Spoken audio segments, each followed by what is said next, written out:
We are back on the Rational Boomer podcast. Hopefully, your day is going well. By the time you hear this, it's Thursday. I'm recording it on Wednesday night. I have a guest with me, Eric. I would say 99.999% of the people out there are glad Eric is here. One motherfucker is not. And I don't even know that he likes me either. Eric, I'm glad you were able to join us. Of course, I'm talking about an email I read when I was in Maine. I was all by myself, and about a guy who, well, let's just say it. He says, I get tired of the hopium and all that stuff. But with Eric on this last podcast a while back, it was unlistenable. That had to make your day, didn't it? Oh, I was chuckling actually listening to that because, you know, as I talked about over on my own show, I'm not actually trying to deal in hopium. I'm looking at what the reality is. And I'm talking about things as they are and what I think is really going on. And if by my saying that, Republicans are going to turn on Donald Trump, if that's giving people hope, great. But they will. They already have. We're seeing cracks form. When you have Marjorie Taylor Greene, the MAGA, the most MAGA of the MAGA at one point, coming out, turning on Trump and other MAGAs and calling them out for their bullshit and sounding almost reasonable, the cracks are forming.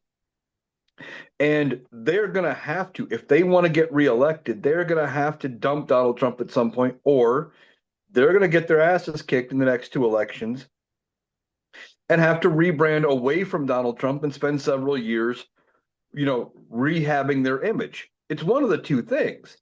That's not about giving people hope. It's about looking at things and analyzing it and trying to give a perspective that shows us a path forward. What's the alternative? To take up weapons and fight, or like Will likes to say, pitchforks and torches? I mean, sure, that might work, but there's other ways forward. The midterms are coming. They're terrified of the midterms. We know this by things Donald Trump is now saying. It's going to be potentially a blue tsunami here. I'm thinking they could take the House by 30, 40 seats. But it doesn't matter. If they take the House by one seat, Donald Trump's second half of his second term is done. He gets nothing accomplished. Right, right. Well, I want to explain to people how my thought process, and I suspect it's similar to yours, and maybe other people do it differently, but as much as I analyze a lot of things. It's from growing up the way I did, dealing with the father that I did. I run into situations, problems, issues, decisions, and very quickly in my head, because I've been doing it for 65 years, is I analyze the whole problem, okay? And I look at all the different angles. And that's what I'm looking for is an angle, how to deal with this situation. So whatever problem's in front of us, I look at all the angles and I say, well, if we do this, this could happen. If we do that, this could happen. Then I choose which is best.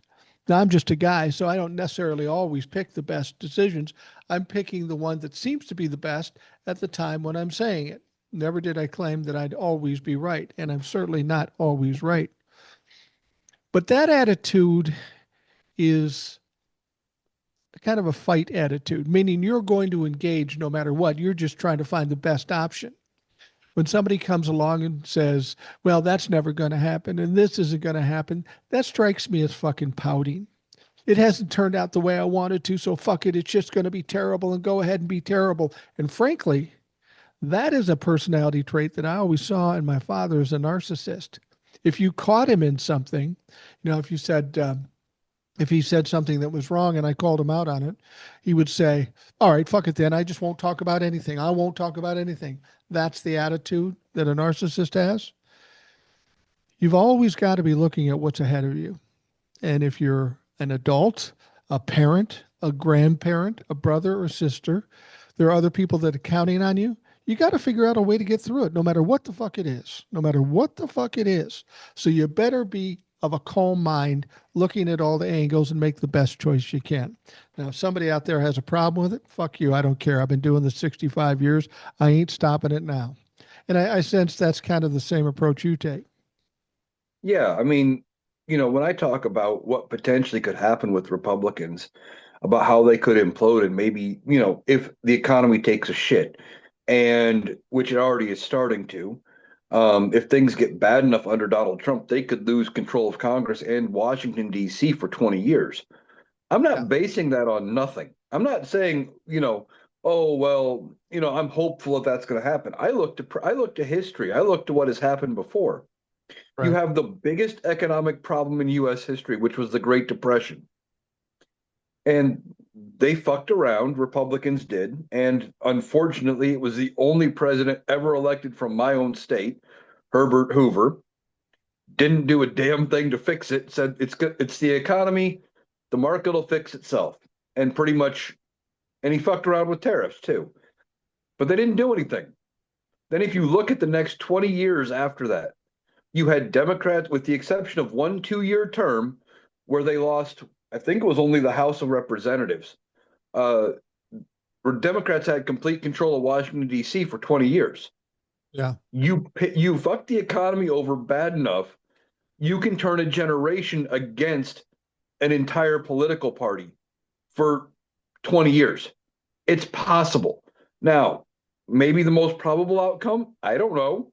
I'm just throwing out there one avenue that could happen. And if things get bad enough, the worse it gets, the more likely that outcome could become. Right. And I think personally, I know I talk to a lot of people about this, and a lot of them don't understand it, but it's something that's worked for me. No matter what I do, no matter where I go, no matter what I'm into, I presume I'm going to succeed or win. That's my guess. That's what I feel like I'm going to do. Now, I don't always win or succeed, but most of the time I do. But anytime you walk into a situation saying, we're fucked, I got no chance at all, we're fucked, guaranteed you're fucked.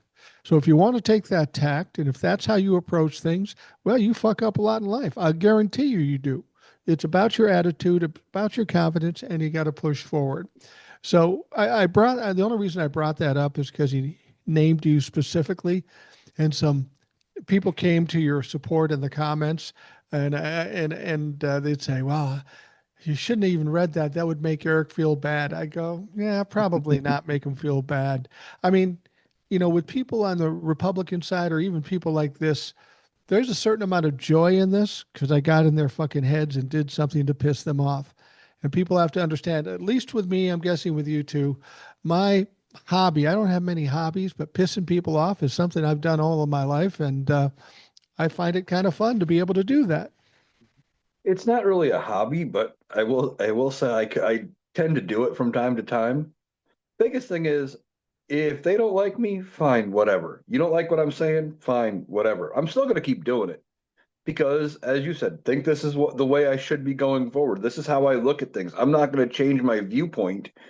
Oh, just because one person didn't like what I said. Now, if you come to me with something backed by facts and you can point me in a direction saying, hey, you're wrong and you're thinking on this, here's the truth. Okay, I'll look at that. And maybe I do, change my way of thinking on something if there's a reason behind it, because you've proven that, you know, okay, I didn't know this particular detail, and that changes how you look at things. That's different. Just because you don't like my way of delivering or the way I'm talking about things, I'm not going to I haven't changed in all my life, not going to change now. I keep the same steady flow. I don't get too worked up over anything. But now, if you get me to the point where I am worked up, I've seen people react when I get mad. They get scared because I'm not mad very often. Yeah. Yeah. I learned when I was younger, getting mad and getting crazy is it just isn't worth it. So it's better to keep a sound mind and a normal, straightforward. I mean, I'll get mean, I'll say some shit, but I won't yell and scream at you. Since we're talking about all these positive things, I look at what's going on in the country. I watch the news here and there. I can't trust any news source that I see in the media, so I watch bits and pieces and then I try to figure out what the truth is. But Jesus Christ, it seems like to me we're at that point with Republicans, with the shutdown, Donald Trump being over in Asia, and the things he's saying and doing. We're really at that stage where they're feeling like they're cornered, they're flailing and doing just about anything to try to figure out something that will stick to the wall. But two things are for sure about this. It's going to be painful while they're doing this. It's going to be destructive, but it's also going to be end up in an ultimate crash. It'll be the end, the demise of Donald Trump and all this crazy shit eventually. Yeah, you're right. I mean, ultimately, when Donald Trump is gone, and this trip over to Asia is proving more and more that I think you and I are both of the same mindset. He doesn't make it to the end of his term. I'd Right. be surprised if he makes it to the midterms. I mean, he might hold on, but they may have to make a decision by the midterms based on his health, if nothing else. Um, but as it goes on, the more you see, they are backing themselves into a corner here. They're coming up with more and more excuses for why this isn't. I mean, one of the things we just saw the other day from Mike Johnson, he comes out and says, "Well, Democrats are in control." Really, motherfucker? You're the Speaker of the House, so and you're a Republican, which means Republicans have control of the House. There's 53 members of the U.S. Senate that are Republican. There's only 100 members there. You guys are in the majority there. And Donald Trump is a motherfucking Republican. How are the Democrats in control of anything? Well, what they will say is because of the filibuster, you need 60 votes in the Senate, so you need Democrats to vote for it. Well, this is no different than the bullshit they played on the Democrats when they were in the minority. There's an easy way to fix this, real easy way to fix it. I dare them to do it. Do away with the filibuster. I would love to see that. It might be devastating at first with the Republicans in control, but ultimately it'll even out because when the Democrats get in, they can fix this stuff very quickly. But they could do that. They could take away the filibuster. But you notice they aren't running to do this very quickly because they're terrified of what the Democrats will do, as were the Democrats when the Democrats were talking about getting rid of the filibuster. This is a Right. safety net for these fucks, both sides. The minority party always loves the filibuster. The majority hates it. Right. Um, and Republicans know they are going to be in the minority again soon. Now, I think the Yeah. map for the Democrats is more favorable for them in 28 than 26. But with all the fucked up shit going on right now, it is possible, while maybe not probable, possible that the Democrats pick up 4 seats in the midterms. If they get the Senate, Donald Trump never gets another nominee through for anything. And that's Yeah. important. One of the things I have been warning people about in my TikToks and in my podcast is if the Democrats can get the Senate, you prevent a scenario. Think about this. We get to 28. Donald Trump is still alive. Okay. Let's say June of 28. Hell, let's say November of 28, end of 28. Election's over. Democrat won. Let's say Gavin Newsom, because right now he appears to be the front runner. Doesn't matter. So they decide you get Samuel Alito and Clarence Thomas say, oh, fuck. Yeah. Democrats coming in, Democrat controlled Congress. Fuck it, we resign. And Donald Trump comes in and goes, okay, I want Aileen Cannon and I want this other person to be on the Supreme Court. And they push them through in 3 weeks. Could Yeah. happen. But Democrats take the Senate in 26. That scenario is off the table. Now, they may try it between the end of the midterms and that new Congress in January. Going to be a little harder in that scenario because of, Clarence Thomas wouldn't be he's not even thinking about resigning or retiring or anything. Neither is Alito at this point. But 2 years down the road, as things are continuing to get worse, they may see the writing on the wall and want to go somewhere. What we don't need is somebody like Aileen Cannon or another Amy Comey Barrett, a Neil Gorsuch on the bench to replace Thomas and Alito, who could be on the bench for 40 years. Getting the Senate back is going to be something we need to work on. Yeah, definitely. And to be perfectly honest with you, um,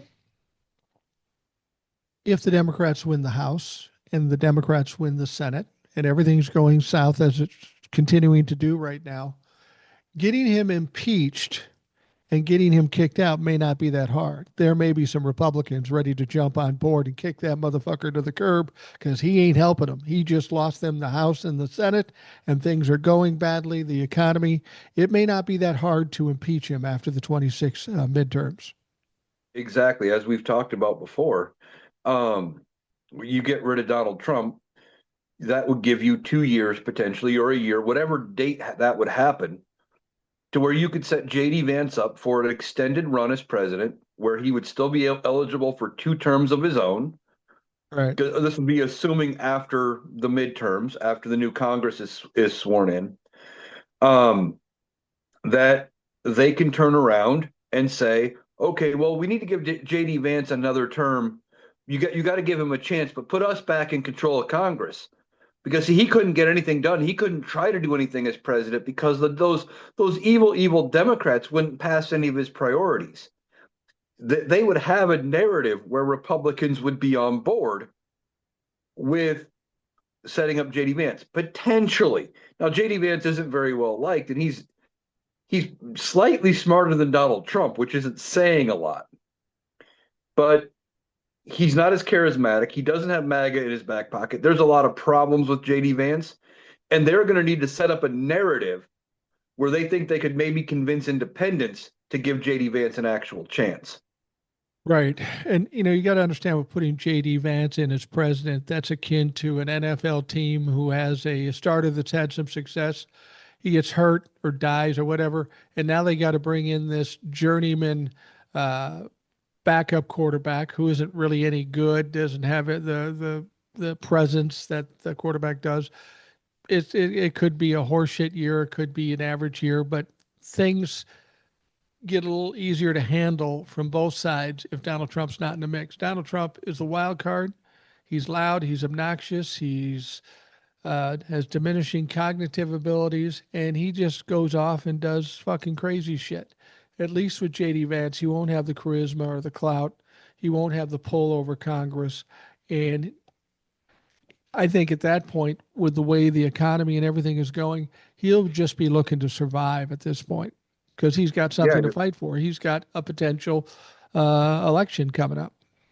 yeah, you're right. And JD Vance, okay, uh, let's just go with that assumption. I know we talk about it a lot about JD Vance being president, but let's say he becomes president in 29 and they're in the middle of a government funding deal like they are now. And Congress, let's say House and the Senate are both controlled by Democrats, and they pass a funding bill to restore everything to pre-big beautiful bill levels.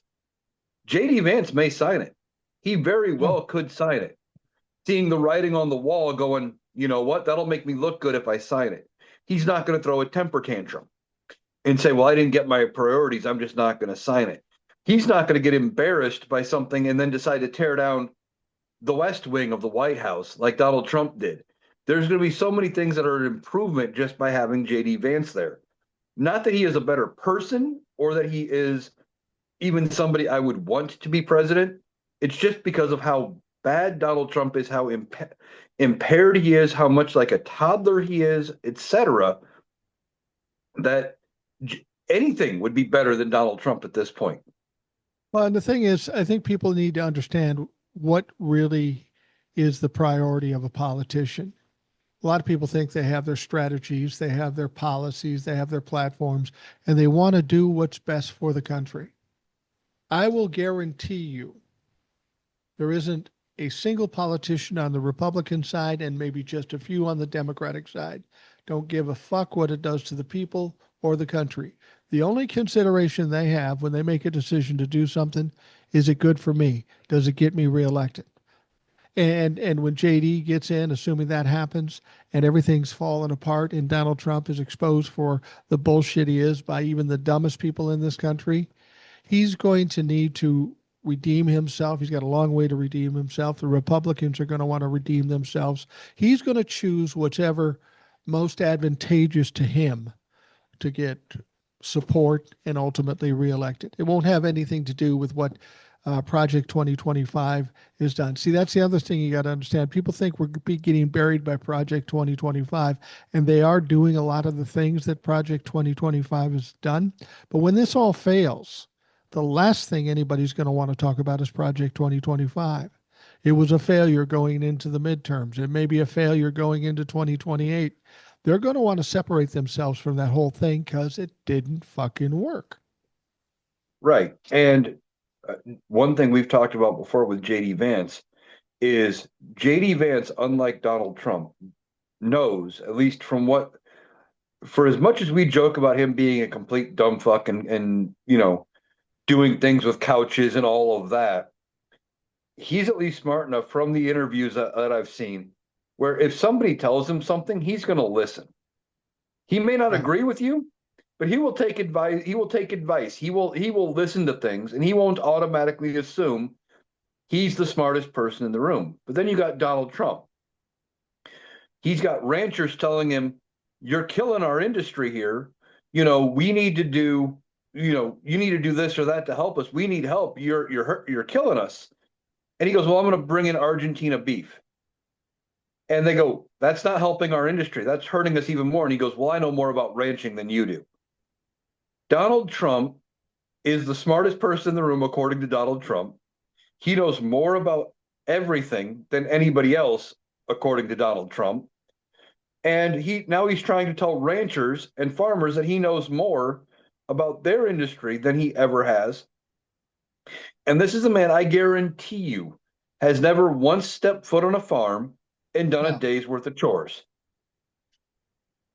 Well, and one of the other things about Donald Trump, I don't know if it's by reason of him being a pathological liar or narcissist or whatever, but when he steps out in front of a crowd and says, um, "Prices are coming down, everything's coming down except beef," that's why he got into the cattle thing, and the polling, my polling's the best ever.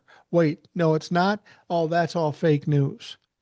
A normal person with not as twisted a mind as Donald Trump would come out and say those blatantly stupid things.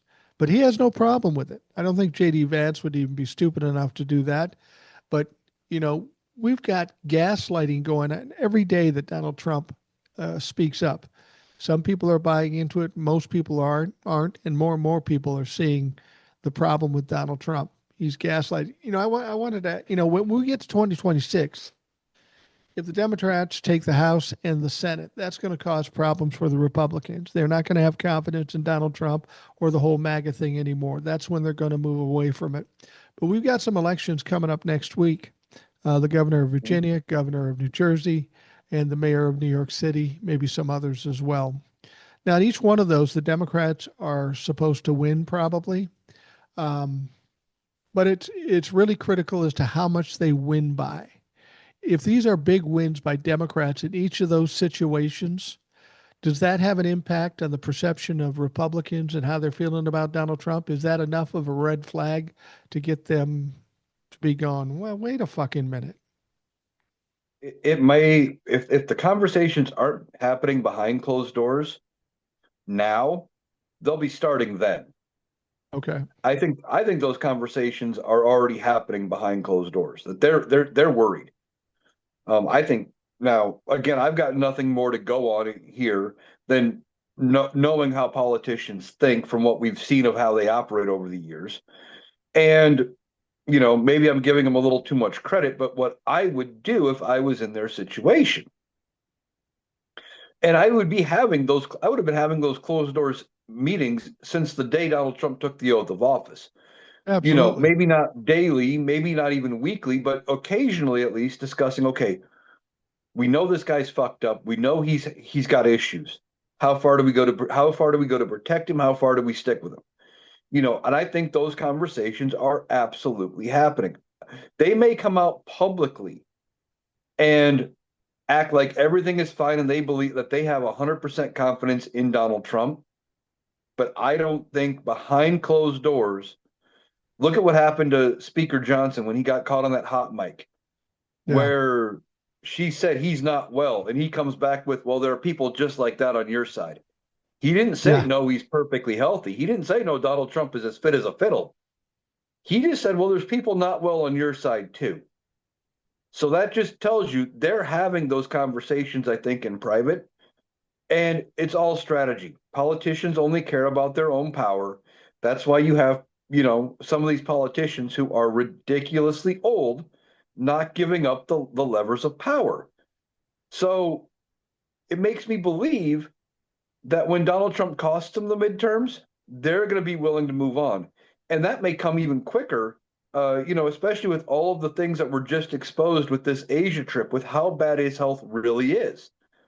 Donald Trump has shown the world really that he is impaired, especially with what he has talked about with going to Walter Reed and how he's described, taking what he called the aptitude test. It wasn't an IQ test. It wasn't an aptitude test. We've both talked about it. It is the Montreal Cognitive Assessment. And that is something you give to people who have had brain injuries, strokes, you are expecting to have signs of Alzheimer's or dementia. It is something that a perfectly healthy person would not have a problem with. He says No. it was hard. He said it was hard. I mean, I tell he is I tell you what, if you ever struggling. want to know for sure, as soon as I heard this last thing about the Montreal Cognitive Assessment, I went and looked it up online. You can literally pull it up online and go through the test one by one. And the only way you don't pass this is if there's something seriously wrong with you. If you think it's hard, I probably could teach my 5-year-old granddaughter to take and ace this test by just explaining to her what it all means. She could figure it out. And the MRI thing, I'm 65 years old. I've never had an MRI for anything. Yeah, I The don't only think reason I've you ever have an had MRI, the only reason you have an MRI is if there's something wrong and they're trying to figure it out. right. I don't think I've ever had an MRI for anything either. Um, but yeah, you're right. They do that when there's something wrong. It's not a standard test. Now, you could maybe make the argument, and this is a bullshit argument potentially, but I could see the argument being made that, well, they included it just because he is 79 years old and he is the president. They just wanted to be completely and totally thorough. I could see that being a bullshit argument they try to spin. But if there wasn't a reason for concern, I don't think doctors would subject him to that. And I guarantee you they had to find a bullshit reason to tell Donald Trump, oh, well, we just need to take this test so you can prove exactly how fit you are, boost his ego a little bit, fluff him up a little bit, to make him think he's proven something. But he takes this Montreal Cognitive Assessment. And to give people, if you haven't looked it up, here's a couple of examples of the questions from the Montreal Cognitive Assessment. There's like I think the first question is like it'll have a bunch of letters and numbers. It'll have a line drawn from 1 to A, and then you are supposed to complete the pattern, 2 to B, 3 to C, etc. throughout I think there's 6 or 7. Yeah. And then there's like 3 images of animals. You're supposed to identify them. And they're not asking for anything hard. They'll show you like a picture of a lion, a camel, and a giraffe. They don't need to know that it's an African lion or whatever. They don't care what type of camel. They just want the basic answer. Can you say lion, camel, giraffe? Done. Then they say 3 words. And he talked about that at the end of his first term, that he had to remember 4 words. And then they come back and they would ask him later, and he talked about that he was fine to do that. It wasn't a big deal. Well, he was talking about the Montreal Cognitive Assessment then already. Right. They tell you 4 words, say, and they come back and say, okay, look, 5 minutes ago, what did they tell you? Did we tell you what were those 4 words we asked you to remember? And then you draw a clock, and you were supposed to draw a clock, with the numbers out, an old analog clock, and then they will ask you to draw a time on that clock and see how close you get. This is not something that is hard, but Yeah. they do it to give you a baseline for, like how, and they're not like for drawing the clock, for example, they're not judging your artistic skills by any means. It doesn't have to be a perfect circle or whatever, but if you get the gist of it right, it's mostly a circle and you get the numbers in the right order and you draw the time that they ask you and it looks close, That's what they care about. But if you, like, I had a family member have a stroke and they were asked to draw a clock.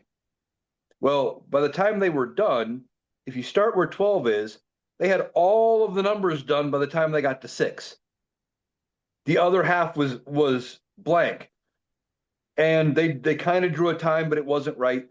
And no, they have improved since then and are much better because of medical treatment and passage of time and everything else. But they needed a baseline to see, okay, where do we need to work on what's going on here?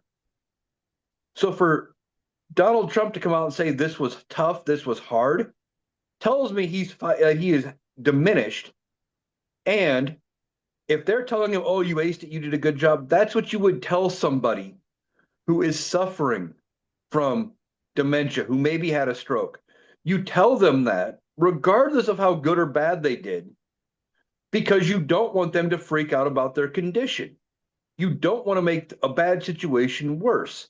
And then you have a narcissist like Donald Trump who throws ketchup packets at walls and demolishes buildings when he gets embarrassed.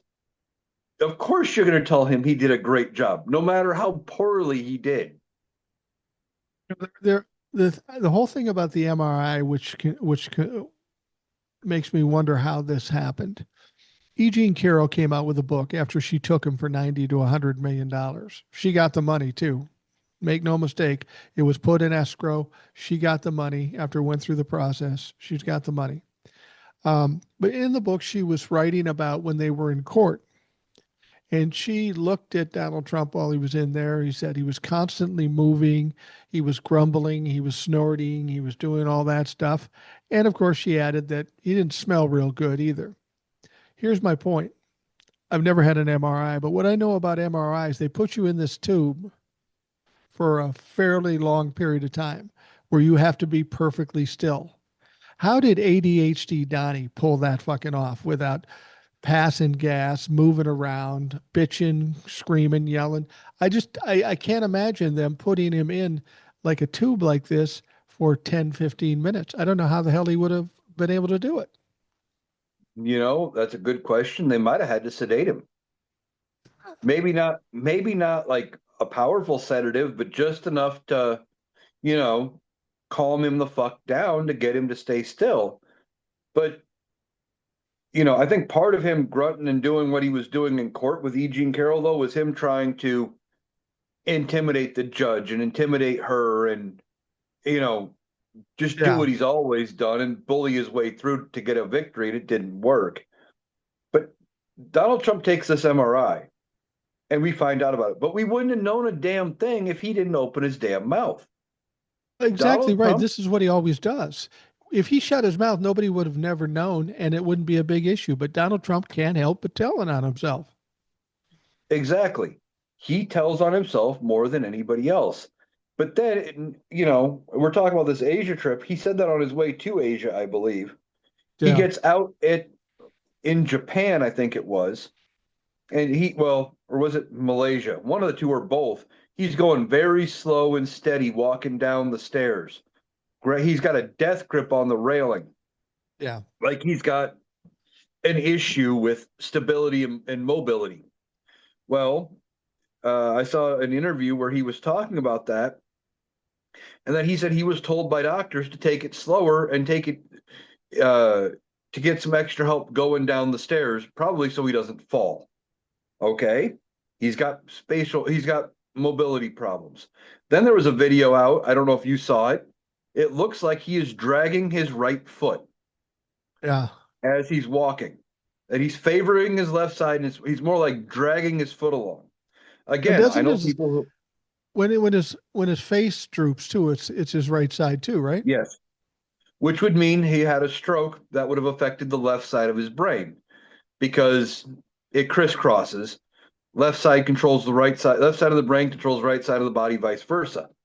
Right. But I know people who have had strokes, and at least one has had an issue where after the stroke, normally when you walk, and you don't think about this, but when you walk, you land heel first, Right. 90% of the time, unless you are purposely doing something different.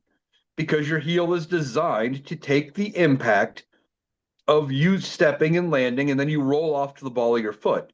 But what it Right. more looks like he's trying to do is either land ball first, or he's just kind of picking up and dragging his foot along because it's not wanting to pick up and land. That is a potential sign of that he has had strokes in the past. You end up with those mobility issues. And they're hiding something about his health from us with all, and the evidence is out there in public. Yeah, I mean, a perfect example. You talk about him being in Asia. I mean, which is a perfect timing. Democrats or Republicans keep telling Democrats they aren't doing anything about the shutdown, but uh, we've got Republicans in Congress taking a 4 week vacation. They're nowhere to be found. Donald Trump is out of the country for 5 days. So even if there was something to be done, they aren't around to get it done. But I was watching when I don't know if he was in South Korea or whatever. Um, and he was walking around with a new premier from Japan, who's a younger woman who is a radical right, kind of a Trump humper fan, and she's walking with him. They walk up to a bunch of these soldiers, band or something, and he stands there, and she cuts away to go to the right, and she quickly realizes that motherfucker's supposed to be going with us. So she has to go back, grab him by the sleeve, and drag him along to the next thing. Um, Donald Trump tends to look lost a lot. You know, we see that in his speeches when he's walking around. You don't see him walking around too much. I mean, even now when he's given a speech, they allow him to go sit down. That's certainly not a sign of great health at this point. I mean, he is 79 years old, but he wants us to believe that he is the peak of condition and he's a freak of nature in terms of how healthy he is. But that's clearly not the case. And in Asia, it's becoming very clear. And I think the people around him from the other countries are realizing it too. Well, you talk about the video with him and the prime minister of Japan. In that same clip of him being there, not only does she have to go lead him or and take him back, there's one point they're walking past and they were supposed to do this ceremony or whatever. There was an American flag and a Japanese flag. And they were supposed to stop. And the tradition was in Japan, you don't salute, they bow. They were Right. supposed to turn, face the flags, bow, and then they were going to move on. Donald Trump kind of walks up to the American flag, does a step stop, gives it a salute, and just kind of keeps shuffling off. He looks like he's got no idea where he is or what he's doing. And the one video I saw, it wasn't even good resolution, but it was still pretty clear that she turns, looks at what he's doing, and her jaw literally dropped as Yeah. she's like, what the fuck is going on? Now, I guarantee you, they tried to do some prep ahead of time, trying to tell him how to do this ceremony. And I bet you he blew him off, said, oh, you don't need to tell me that. I've been president before. I know everything. I know how to do this. Then Yeah. he embarrasses himself and us in the process. He is not with it. And they're just hopping him up on a cocktail of things, trying to keep him alert as best they can for short bursts. The longer he is out in public, the longer his day gets. As one of your guests on the live last night was talking about, the longer his days are, that's when you start seeing the drooping, the slurring speech, all of that, Right. because the chemical cocktail they're feeding him is wearing off. Yeah. Well, yeah, that's probably true. Now, they were talking about his time in Asia. They said something today that struck me as surprising. He said, well, they worked out some deals with South Korea. And I find that hard to believe. It doesn't seem like South Korea's on board to negotiate shit with Donald Trump. First of all, you can't negotiate with Donald Trump because he never follows through or lives up to any agreement that he does. So what's the point of negotiating with him? But South Korea, a little angry with Donnie, given that their people were put in detention camps and finally released to the South Korean government to get them out of there because of that raid on the Hyundai plant in Georgia. Do you really think they cut a deal with South Korea? I'd find that hard to believe. No, I really don't think they did, but Donald Trump has lied about cutting deals before. Oh yeah. He said like 4 different times he's had deals with China. Have they materialized? I don't think so, because he's back saying, well, we're here to negotiate a deal with China. Now, either he had a deal that they signed that he broke and they have to renegotiate, there never was a deal, or they had a deal, they signed it, and Donald Trump just forgot and he's back to renegotiate because the dementia's kicked in. So I don't think there really is a deal. I think he is just saying things because he knows, or and maybe he doesn't at this point because of his advanced dementia. But at one point, he knew that he could say almost anything, and his MAGA base would eat it up and go along with it because he said it. All he needed was the sound clip of him saying they were going to do something or they did something, and that was good enough. And MAGA loved it. Yeah, when you talk about China, I was looking for the story. President Trump is meeting face to face with Chinese um, Xi Jinping today, as you're listening to this Thursday, for a chance for the leaders of the two world's largest economies to stabilize relations after months of turmoil over trade issues. So today he is meeting with Xi, hopefully to get a deal done. Now, as you said, in May, he said, got a deal done. Everything's great. I'm a fucking hero. And then just recently they said before meeting with him, they're in Asia, they go, well, we've got a framework of a deal, which to me sounds like a concept of a plan. It's bullshit. And I'll be honest with you, if I'm China at this point, knowing that Donald Trump doesn't stick to his deals and knowing what China and Russia have always wanted to do with America, nobody wants a nuclear war. That's not going to happen. Well, with Donald Trump there, it's hard to say. But what China and Russia has always been trying to do is get inside the country, break things down economically, politically, whatever. And the fact of the matter is, Donald Trump is doing their job for them. So all they have to do is stand back and let it happen.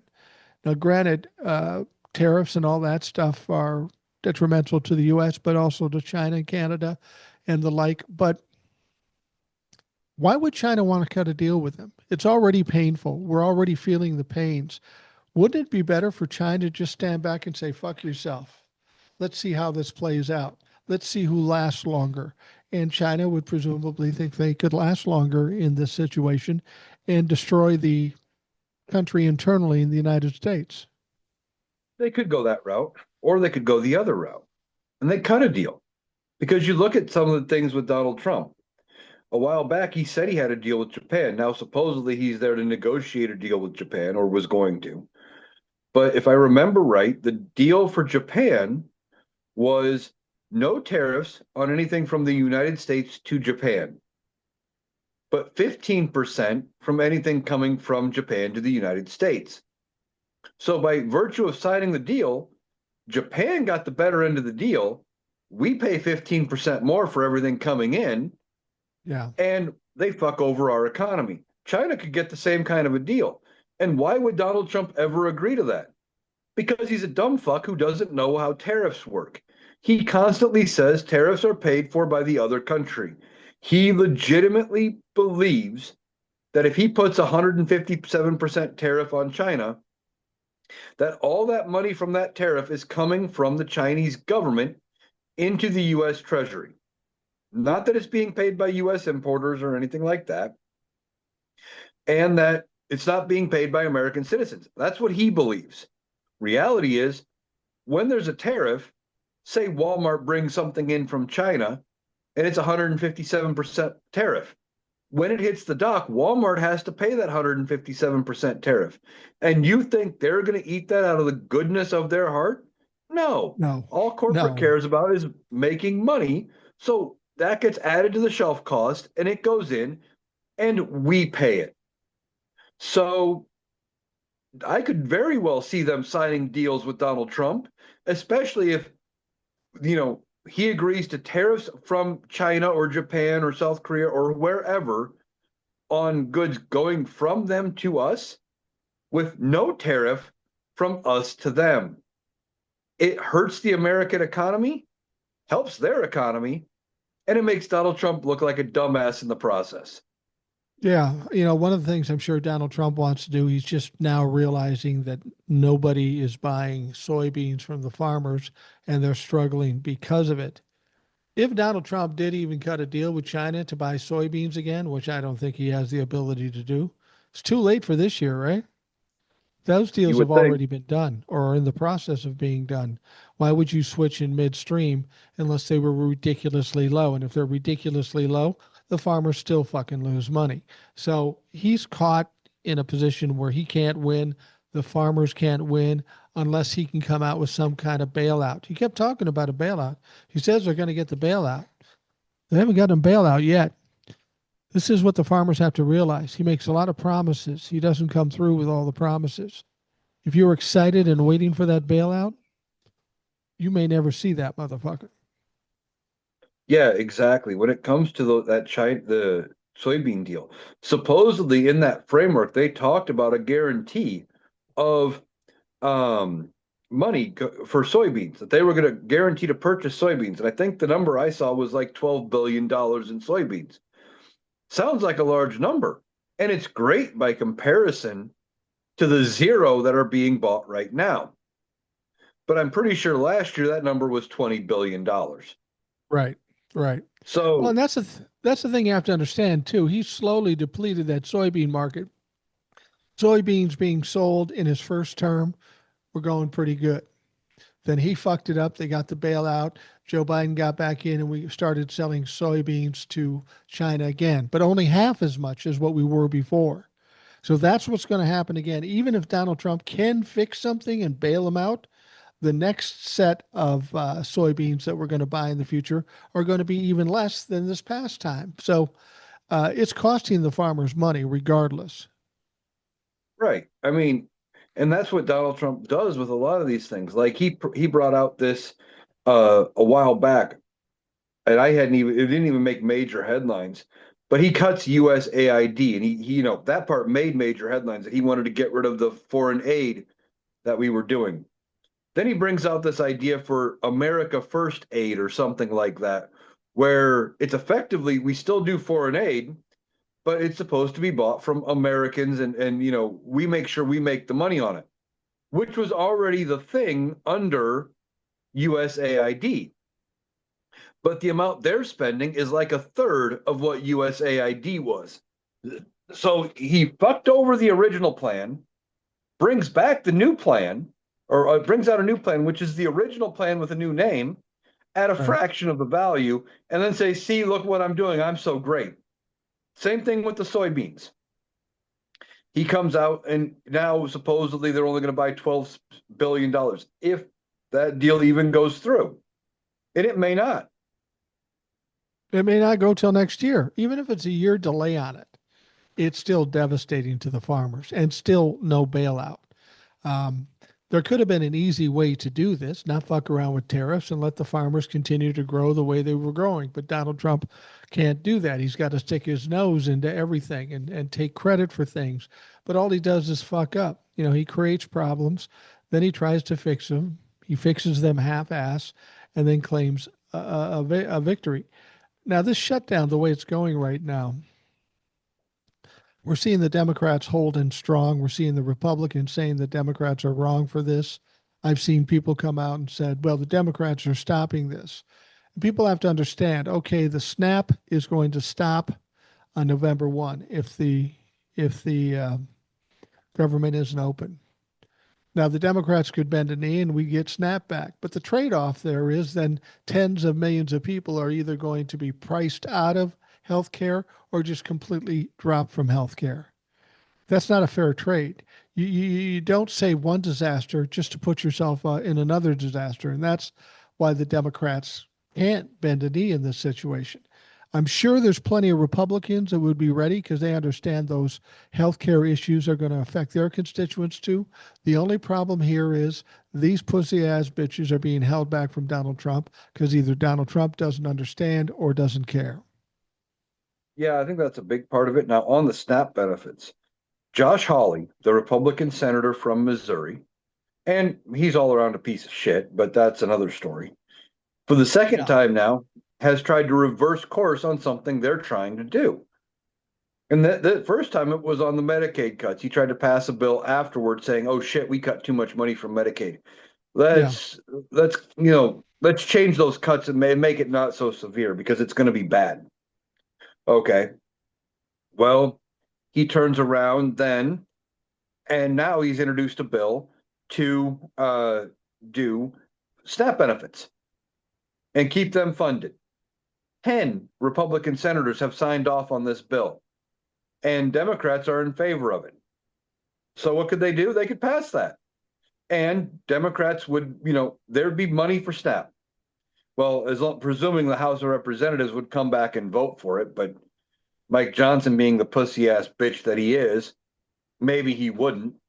But no, they kicked that bill to committee. So then Right. Democrats introduced a bill, as you're listening to this yesterday, um, which would fund SNAP. Clean, another clean Right. CR. Let's just fund food stamp benefits. And it was pretty straightforward. They asked for unanimous consent, and Republicans blocked it. Right. So there have been two attempts in the Senate and a bill brought forward by, I think it's Marianne Miller Meeks here from Iowa in the House during one of the pro forma sessions. She announced the bill, but because they're only doing pro forma sessions, they're not holding any votes, they're not holding any debate or discussion.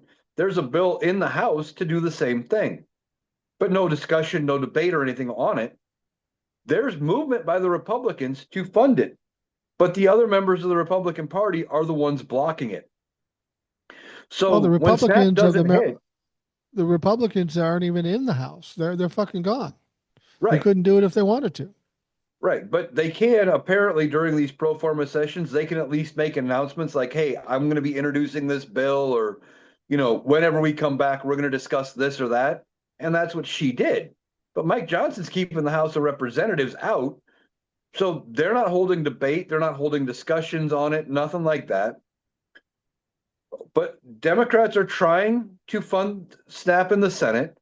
Mike Johnson's keeping the Republicans and, well, the House in general away. So they can't do anything in the House. So when those SNAP benefits go away come November 1, if they don't get paid out, it's not going to be Republicans or it's not going to be Democrats that get the blame. It's going to be Republicans. They Yeah. think Democrats are getting the blame for it, and they're not because they're trying to do stuff. Republicans are the ones in the way. Do you think they still really believe they've got this one and that the Democrats will take the beating? I can't imagine anybody with a reasonable mind would look at this and believe that. Or are they just doubling and tripling down, hoping against hope that they can will their way into blaming the Democrats? I just don't understand how somebody with a college education could look at this whole situation and say, yeah, we're winning. But that's the attitude they have. Well, it's because in the past, Democrats would have caved. Right. Democrats would have said, "Oh shit, you're right. Uh, come January 1 or come November 1, we got to get these food stamps out. People are going to suffer." Shucks. Well, we didn't get our way. Okay, we'll vote for the clean CR and we'll accept your promise of discussing the Affordable Care Act subsidies later. And as I talked about numerous times in varying videos, here's the problem.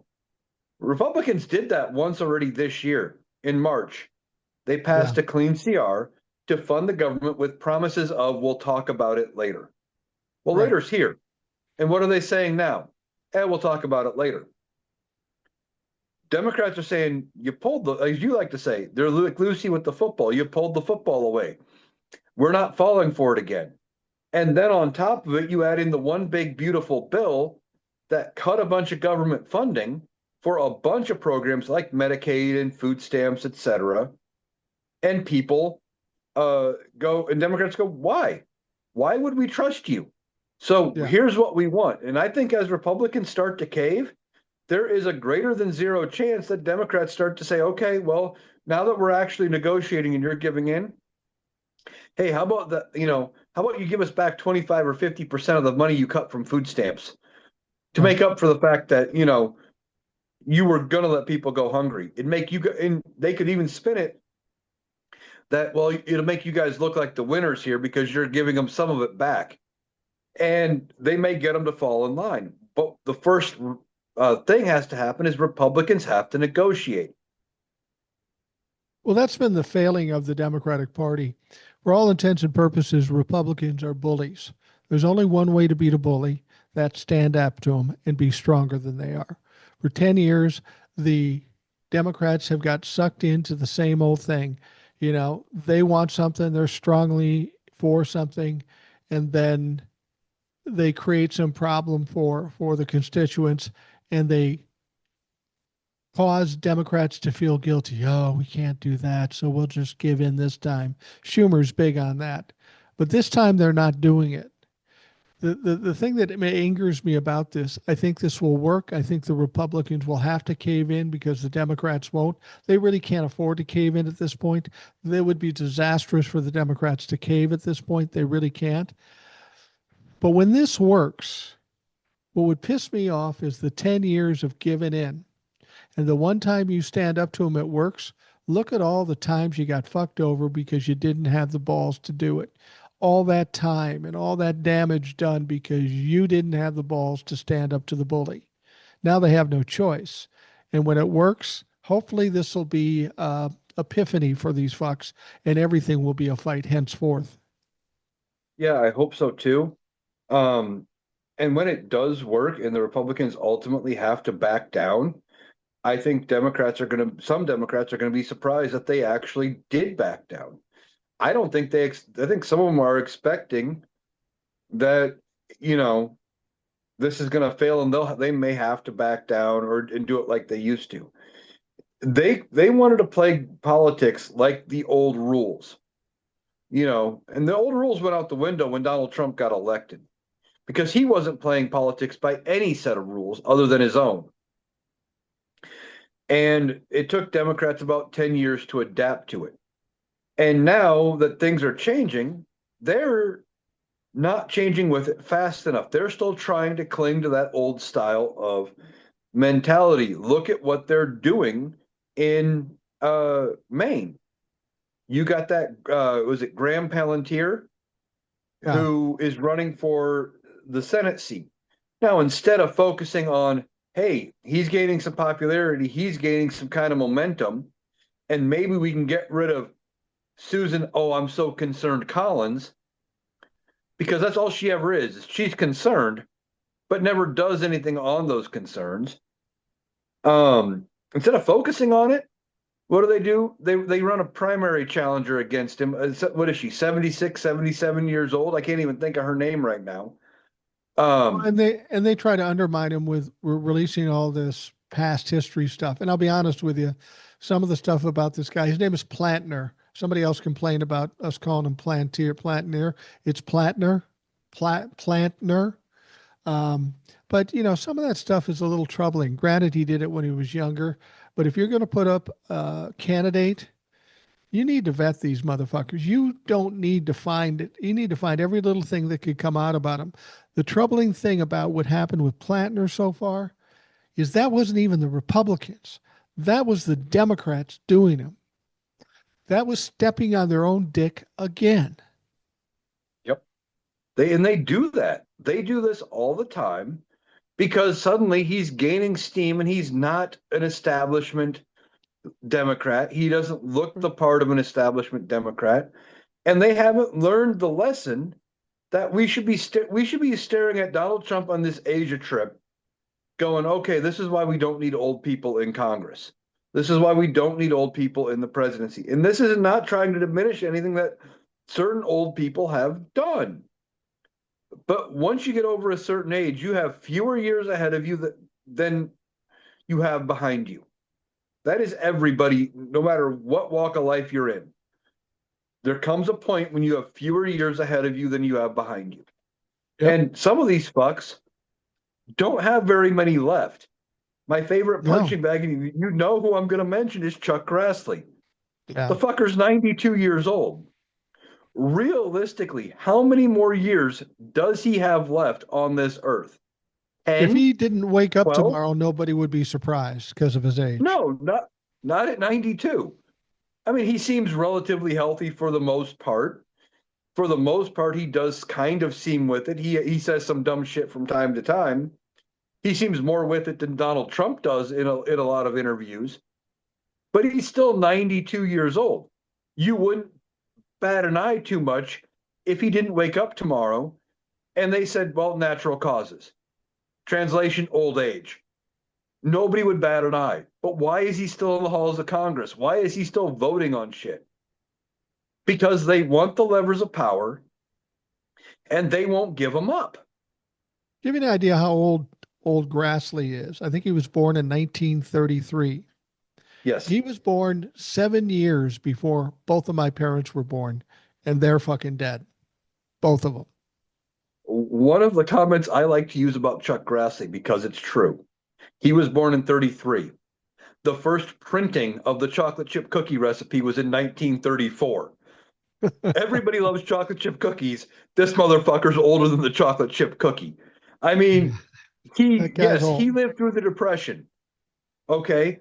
But he turned 18 in the 50s. He doesn't know what it's like.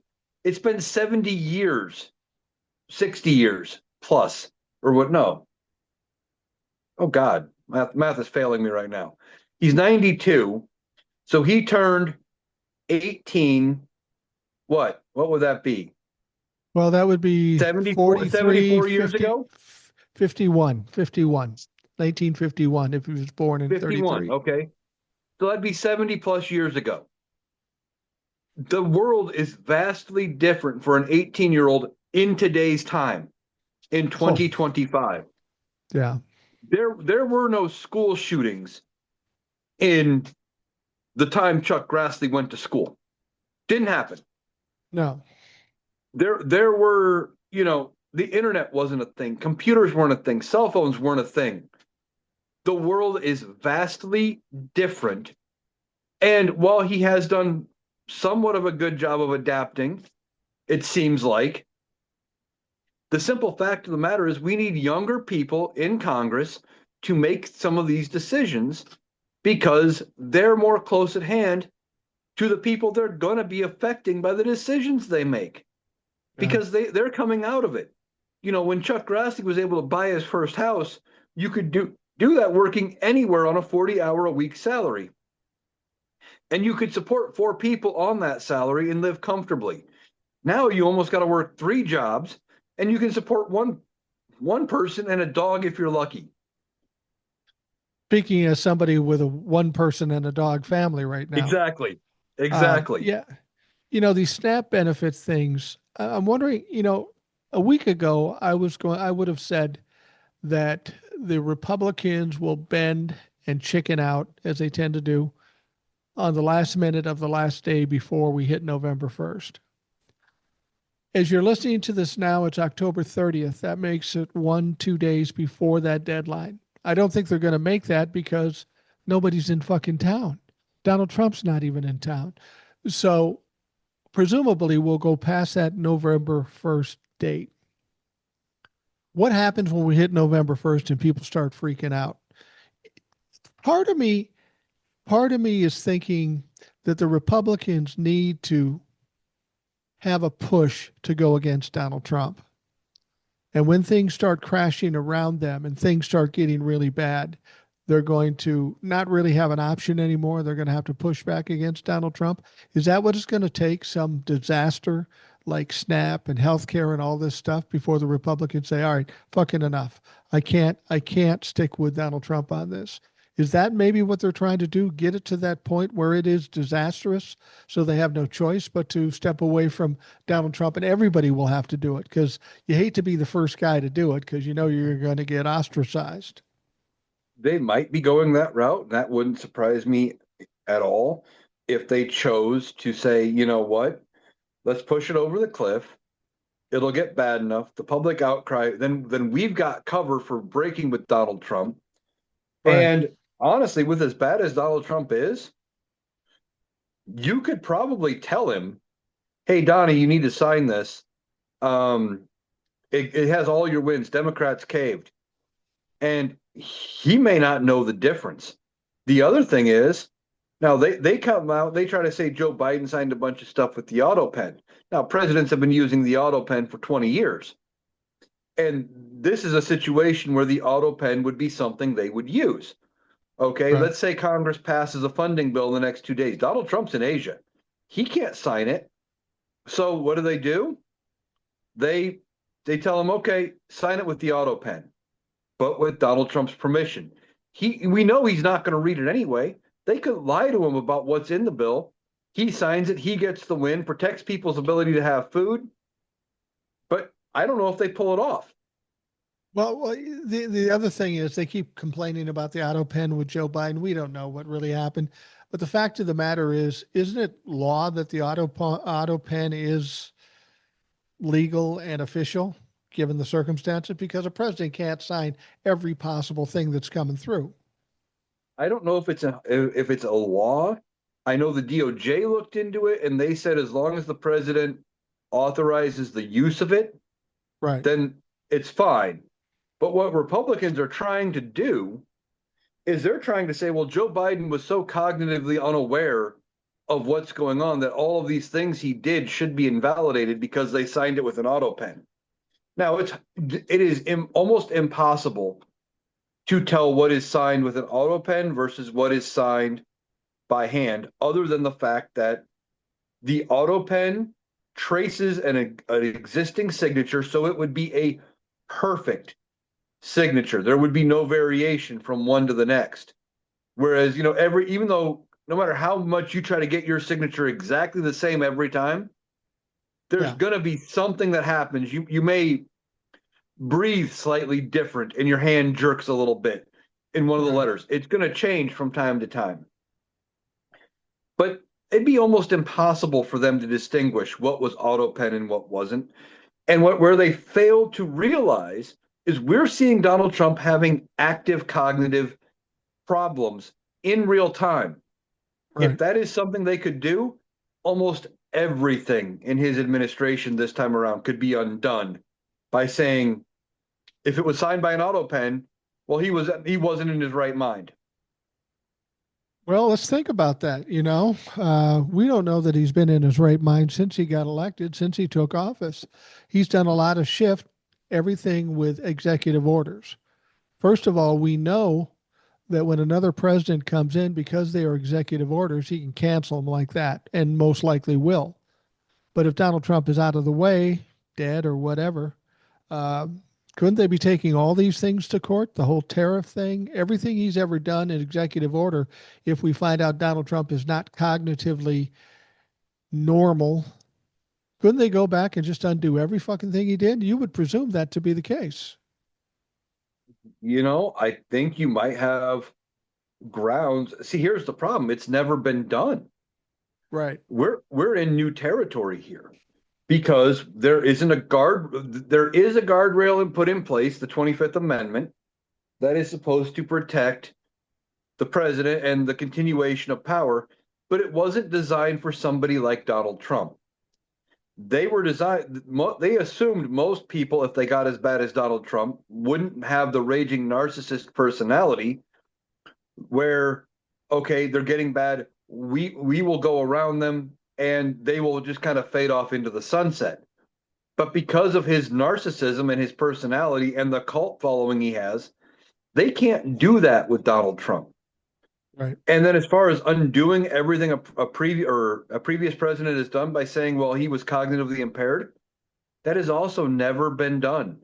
There were people that claimed at the time, was it Wilson, that Woodrow Wilson had a stroke, and that his wife was actually signing everything for him because you hardly ever saw him anymore during the last, I think it was 6 months to a year of his presidency.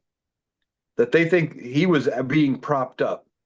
Nobody ever proved it, but they never actually went to court and were able to get anything overturned either. They just kind of said, okay, we moved past it, we're into the next presidency, and that the next president pass his own agenda.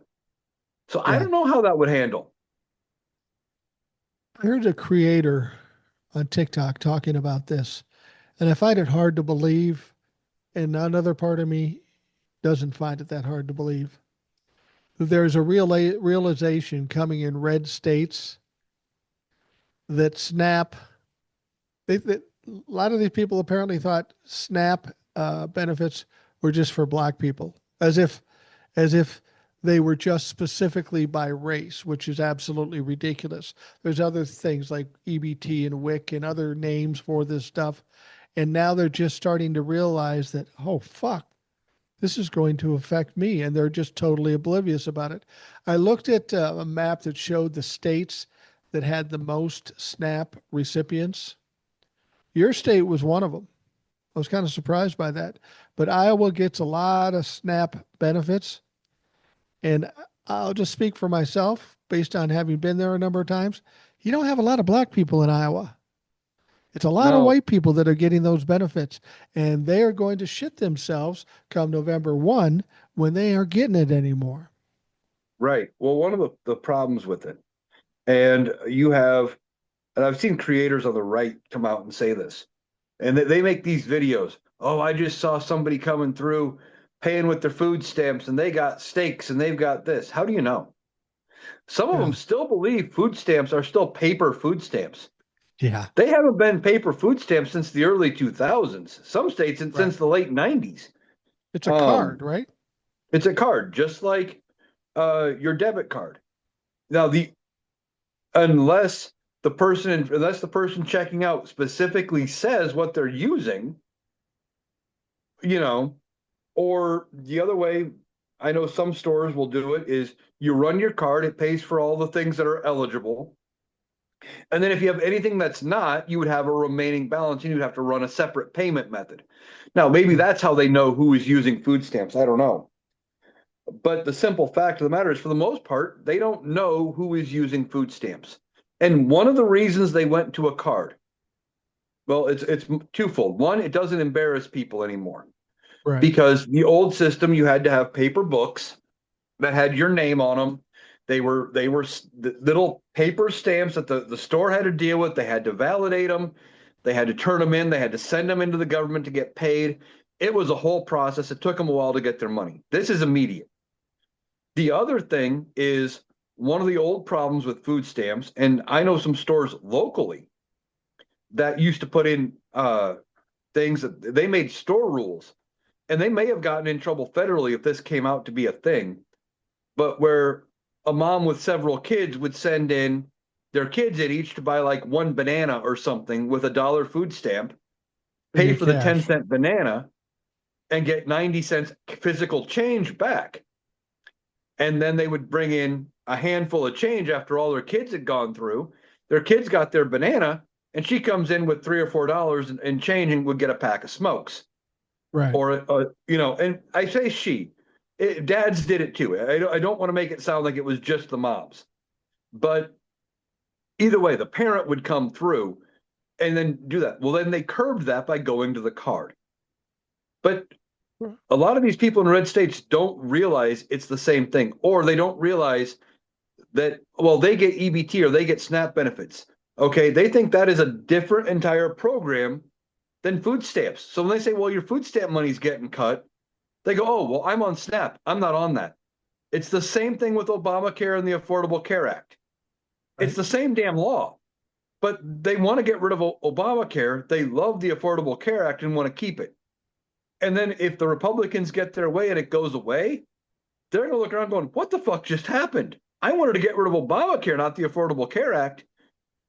It's because Republicans are great at spinning these messages and convincing people that are on the exact same program, but by calling it by a different name, that the people getting the benefit from the other name that has the negative connotation, that they're the problem and we need to cut their benefits.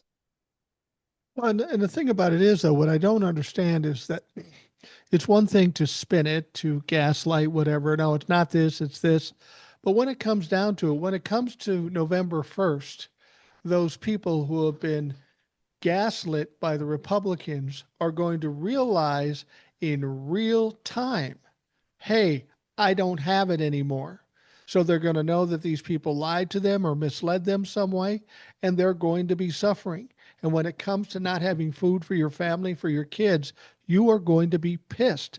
And we're talking about 43 million people on November 1st, maybe without a lot of food they've been depending on for a long time. This is going to cause an uproar. And I can't believe the Republicans don't realize how bad this is going to be. That's because they think they can somehow control that. They're going to be able to control this narrative and go, well, Democrats are the ones blocking it. We want to feed you. Problem is, the fact of the matter is, no, they don't.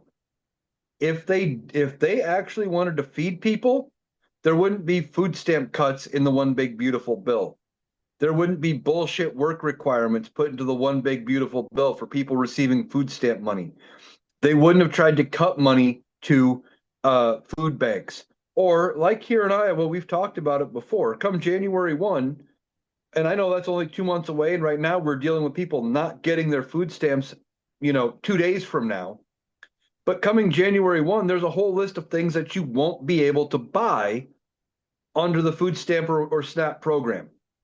All passed by Republicans, all approved by Republicans.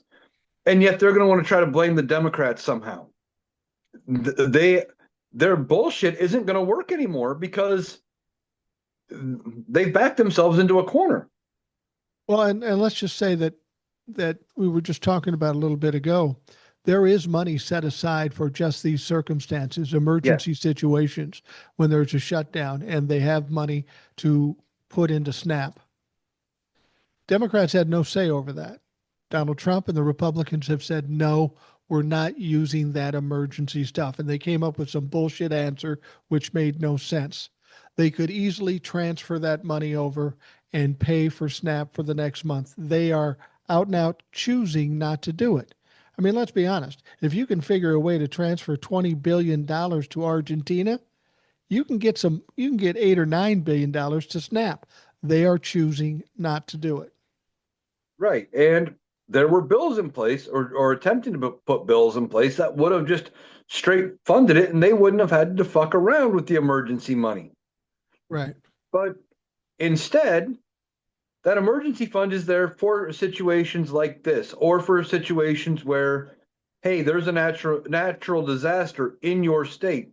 And hey, we're going to open up extra funding for food stamps for that area to give people access to food for 3 months or whatever. That's what the emergency fund is there for. And the minute they pass congressional appropriations again, that fund, I believe, would be refilled again. It's one of those situations where I believe they keep topping it back off every time they need money, if it's been tapped into, because they want to keep it there to help people. But because Donald Trump doesn't want to tap into it, and because Republicans seem to think they're winning the narrative fight here, and that when people don't get access to food, they can blame Democrats, they are preventing people from getting access to food, plain and simple. They are absolutely doing that. And I'm wondering how they're going to react when this actually hit. If they honestly believe they can spin it and blame it on the Democrats and that doesn't work, and people are without food, it's going to be an absolute shitstorm. And the Republicans aren't good at reacting to things like this, when it comes to FEMA or any major situation. This is going to be pretty devastating to the Republican Party because what they believe isn't true. They aren't going to be able to pawn it off on the Democrats. And there are going to be people they're going to be angry. They're going to be in catastrophic situations. It's going to be something to behold to try to handle that shit. And the Republicans just aren't equipped to do that. No, they're not. Because look at a lot of the red states. Look at places like Texas and Oklahoma and some of them that have had Republican leadership for a decade or two or more. Things are still shitty down there, and they're still blaming Democrats. Yeah. They've come up with no solutions. They don't have solutions to problems. Their biggest solution to anything is, well, we're going to put money in the hands of the job creators, and it's going to trickle down to the lower classes. No, the only thing trickling down is the fact that they're pissing on us. That's it. Yeah. Now, one of the things with SNAP benefits is when those benefits do go out, they're an economic multiplier. Same with tax rebates. The reason why, and there's a ton of people that get pissed off every year come tax season. And I hear people in my small town, the people coworkers I work with, etc. Well, I should just pop out 6, 8 kids so I get these large tax refunds too. Here's the problem. When you put the hands in poor people, especially poor people with kids, they spend the money. It goes out. You go out, you buy your groceries, you buy whatever, and the money gets spent. Okay. Well, then that grocery store has money to pay wages. Okay. They pay somebody's wages. That person takes their wages, they go spend that money and they buy something else. It spurs the economy. And that's what we need to realize. Putting hands in the money of people who all they're going to do is stash it in an offshore bank account somewhere and hide it for the next generation to have doesn't do a damn thing for the economy. And there's going to be, a couple of things I heard about SNAP. First of all, it's going to impact a lot of the small grocery chains, the mom and pop grocery chains. There's a big percentage of money that they get from SNAP. It's going to be like the U.S. aid thing.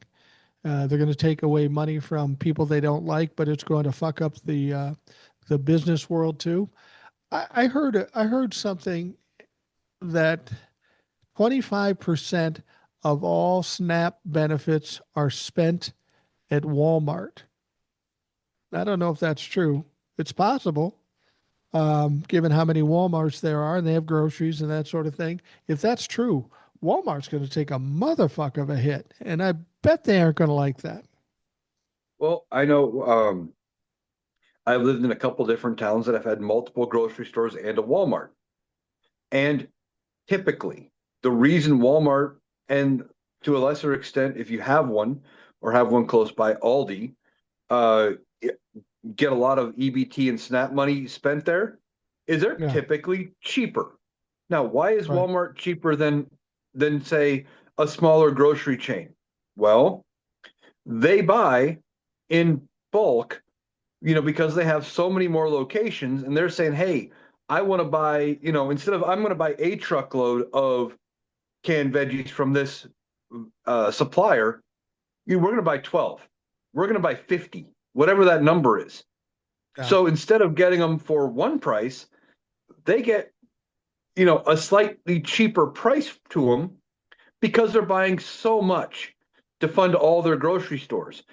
And that ends up just helping them be cheaper.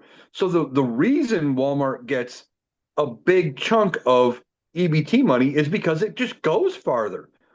Yeah. Because it's not like people living on SNAP benefits or EBT or food stamps, whatever you want to call it. They're not living high on the hog like Republicans would have you believe. They're barely surviving. I think it comes out to something like $177, I think it was the figure I saw, per person per month is what you Right. get, which isn't a whole lot. When you divide that out over the course of, you know, a month, you're talking about $2 to $3 a day to eat. Yeah. Right. You gotta be meal planning, you gotta be prepping, you gotta be looking for deals and bargains. So if they get something that's more expensive, that's a one-time treat or maybe a once a week treat where the rest of the time they're sitting there trying to figure out how they're going to make their budget stretch and what cheap meals they're going to make that can go a long way. And Walmart's going to take a hell of a hit. And when they do, there's going to be some pushback against Republicans because I'm pretty sure Walmart's a big donor in the political world. I would think so. And, the other thing to consider, the ironic thing to consider is those Republican members of the House and the Senate, but particularly the members in the House, they aren't even at work right now. They've been on a 4 week vacation. They're getting paid $175,000 a year, and they're still getting paid in spite of the fact that they're federal employees. But more importantly, they get a per diem. They get a food per diem, $79 a day. That's about 2/3 of what somebody on Snap gets paid for 2/3 of the month, and they get it every fucking day. So they're still getting their money. They're eating high on the hog, so to speak. Well, these other people that they can't get off their asses and get something done are going to suffer without having any food. People have to understand these people don't care about you. They care about themselves and their power and their money and stuff. And fuck you. And when the Republicans, the Trump-fucks, finally realize that, they're going to be taken aback because that's who these fucks are. Right, exactly. And the fact that they're getting if it is a $79 a day per diem for food, I mean, that is ridiculous. Yeah. You know, they're squabbling over, you know, funding the SNAP benefits for people so they can just barely survive while they themselves get to go out and have fancy dinners on a daily basis. It's ridiculous. This thing is going to blow up in Republican faces and they're going to be caught off guard. Now, the only reason the House isn't in session is because of Mike Johnson. He doesn't Yeah. want to bring the House back. Why? Because he's terrified. Because he doesn't know what the fuck to do. He is backed into a corner. And actually, I've got a way that if Republicans were serious about negotiating and ending the government shutdown, here's what they could do. And it would force Mike Johnson's hand. It would take one more Republican to stand up and be ballsy. And I don't know if they even have one right now that would do it. But just Yeah. one more Republican sign the discharge petition, that would get them to 218. Mike Johnson would have no reason to keep the House out of session. They could bring it back in. They could swear in Representative Grijalva. Sure, they'd have to have a vote on the Epstein petition, but then they schedule it. They get that done, and then they're there so they can negotiate and get back to work and do things for the American people. If they're getting pissed about Mike Johnson not having the House open, well, there's your answer. If you're a Republican and you want the House to come back to work, sign the discharge petition. Take that away as because that's what he's doing. And if he's not trying to keep you out to avoid the discharge petition, well, at least if you sign it, you're taking away one reason for him to keep you guys out. And then we'll have to see what he comes up with as the next reason. He's not working. I mean, he's tried for a month to pressure Democrats to pass that House CR by being gone. It hasn't worked yet. Why do you think it's going to continue to work and continue to try it? Mike Johnson's pretty much abdicated the speakership. There's jokes about it in the White House, how he's just a puppet for Donald Trump, and that's absolutely true. I just want to give some perspective. I was talking about the per diem for the members of Congress every day of $79. And I took the number of 500. There's 100 in the Senate. There's a little more than 400 in the House, right? Yeah. $79 a day. That comes up to $39,500 per day these fucks get for food while people are struggling on $3 a day. If you did that for the month, it would be $1.185 million a month. They're more than happy to take that. They'll eat their fancy lunches in their fancy places, but they can't get out of their seats to make sure people get $6 a day or $3 a day or whatever it is. It's fucking appalling. You know, there's one other aspect. We're coming toward the end here, so I wanted to bring this up because I'm seeing it now close to home. Over and above all the bullshit with poor people, people who need food, there's another aspect that's starting to happen. There are getting mass layoffs. Amazon laid off 14,000 people. Target, which is in my home state of Minnesota, laid off 2,000 people. I'm sure I know some people that have been laid off.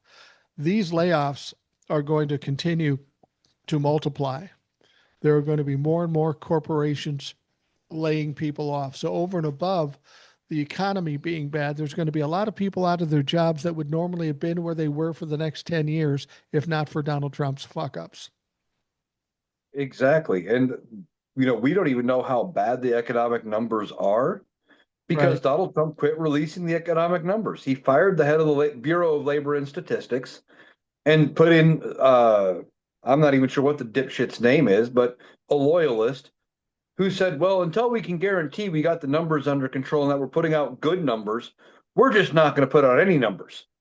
So we don't even know how bad the economic numbers are, but we're hearing about layoffs. Do you even hear about layoffs really much past the first couple months of Joe Biden's term? He got in, started fixing things with the economy from Donald Trump fucking up COVID. And of course, we had the Bureau of Labor and Statistics releasing numbers, and it was month over month of growth. Donald Trump is fucking up the economy yet again because we have proven administration after administration, going back probably to even before Reagan, that Republicans are actually bad for the economy. They're great at messaging about how good they are for it, but they are horrible for the economy. Yeah, absolutely. Absolutely. I guess he's thinking no news is good news, but it's all bad news for what we're dealing with now. He's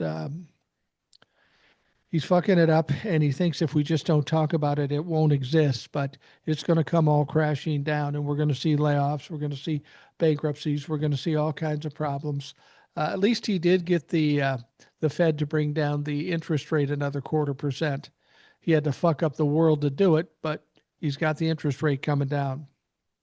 Well, yeah, with the interest rate coming down, see, he wants it to go back to 2020 levels, where it was 2020, early 2021, where it was ridiculously low.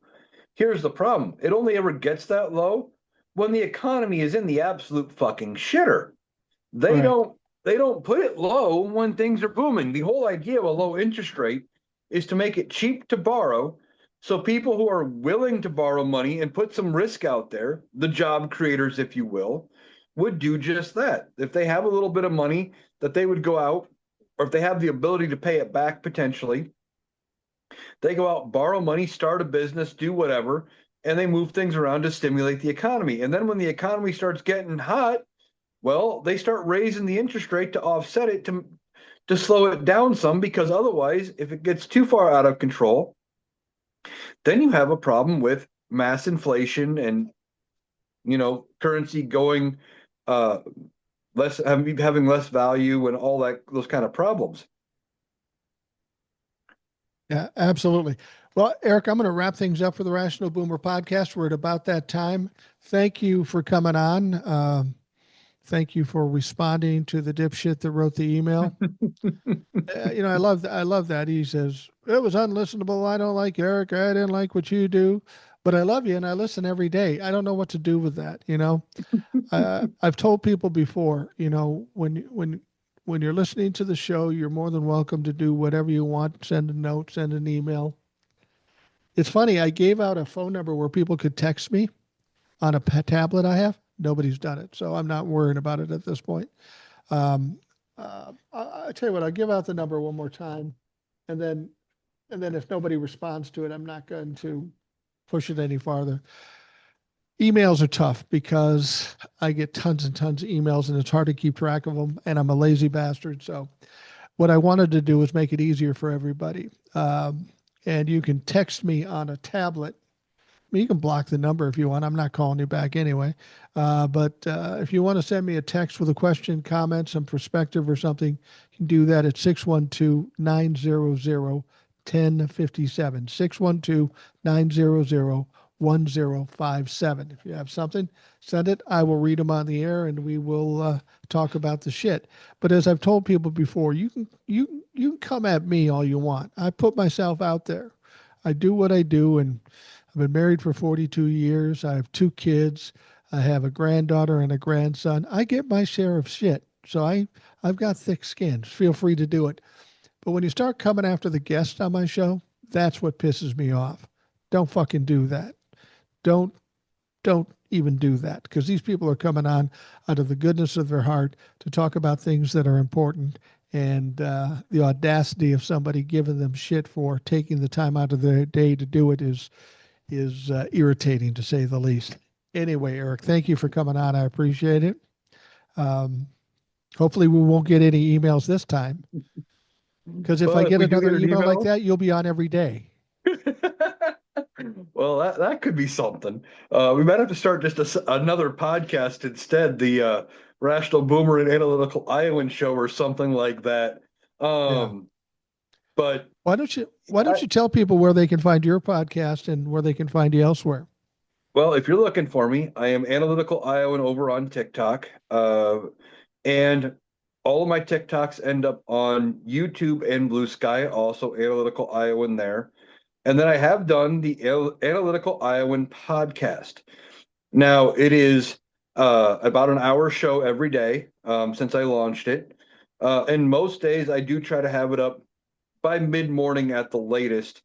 Um, with work schedules, some days it is a little harder than others to get it out, in the early morning hours, but I'm making it work. And you can catch the video version on YouTube, and you can catch the audio version over on Spotify. And if I did it right, it should also be up on Apple and Amazon as well. Nice. Nice. That will help. That will help. That'll be awesome. For those of you listening, I want to thank you for taking the time to do that. I hope you have a great day. We'll talk to you again tomorrow.